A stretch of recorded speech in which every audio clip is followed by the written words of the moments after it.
Mga kaibigan, dumating na ang ating kaibigan na si Ed Calawang. Ngayon, nandito siya kasi naimbita natin. Meron tayong nararamdaman na di maganda din sa ating lugar.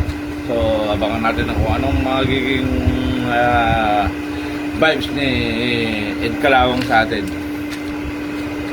Sige po, naimbitahan po tayo dito sa lugar ng Caloocan.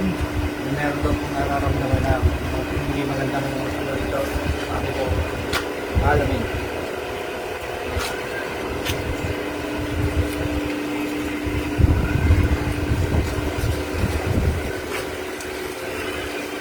Nakakatakot, malakas yung hangin. Saan kaya sila rito ngayon na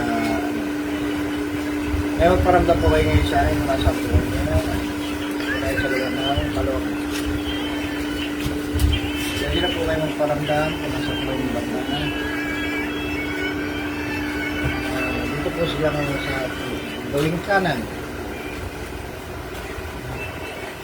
Yung isa pong tumatawag po ngayon sa akin, nandun po rin po sila. Marami po sila sa lugar na to.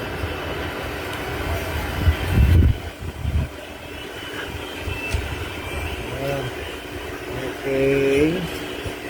Magkasama po sila ngayon, magkatabi po sila ngayon sa lugar na to. Ayan.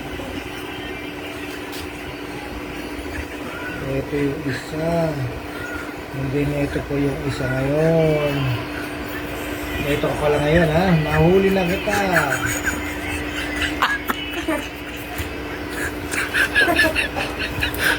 Huling-huli ka, kaibigan. Ito na siya.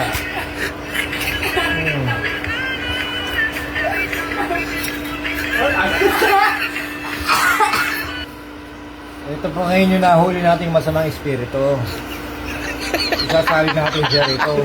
Alamin natin kung nandito sa basong maliit at ating lalasapin.